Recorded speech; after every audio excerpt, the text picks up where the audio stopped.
Denny Laurar and Jackson Gold. Two names instantly familiar to anybody in the music business, and yet obscure to the general population, as even they would admit.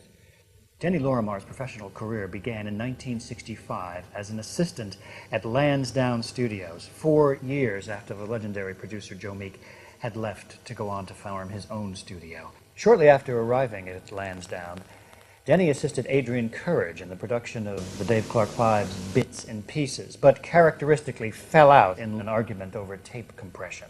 Ken Townsend, then studio manager at Abbey Road, turned down Denny's application to become an engineer at the famous recording studio. The reason? Denny's refusal to wear a coat and tie. "Back then," says Denny, "I was a cat. Ties were for straights." Enter Larry Page. At that time, producer of the Troggs, Page recognized a maverick talent in Lorimar and set him up as house engineer at Page One Records.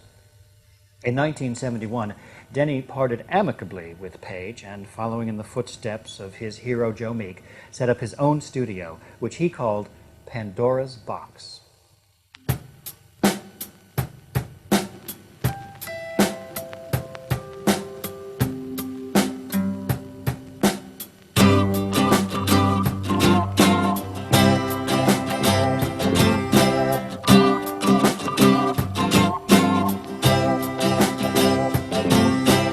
Significantly, the first artist to walk through the hallowed portals of Pandora's Box was the up-and-coming 19-year-old singer-songwriter Jackson Gold.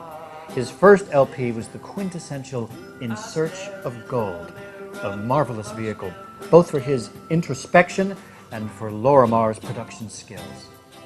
The standout track for many critics was Model Citizen, which was hailed for its embittered confessional lyrics. They say that I'm a model citizen, but really I'm a modeling citizen. I stare in the mirror almost every day, but all that stares back is the lines of dismay. Oh, oh, save me, lady, save me from myself. Oh, save me, lady, let me be someone else.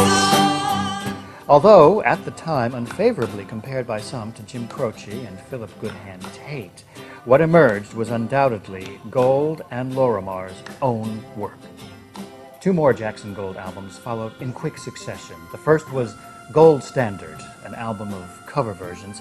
The second, Midas Touch, which, ironically, was a complete failure.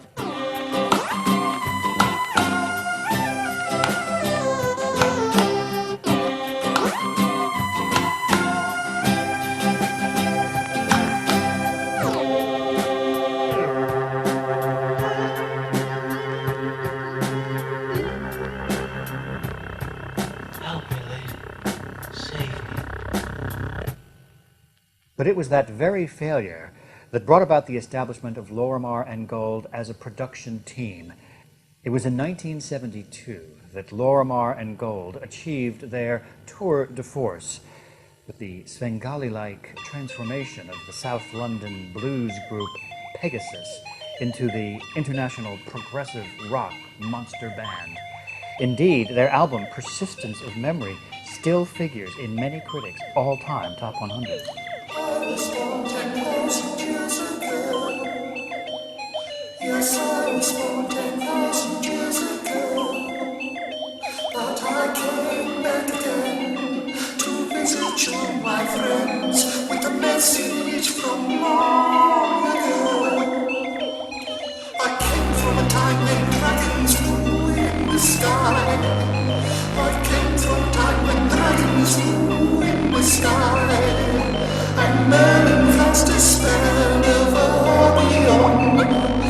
Yes, men cast a spell over beyond.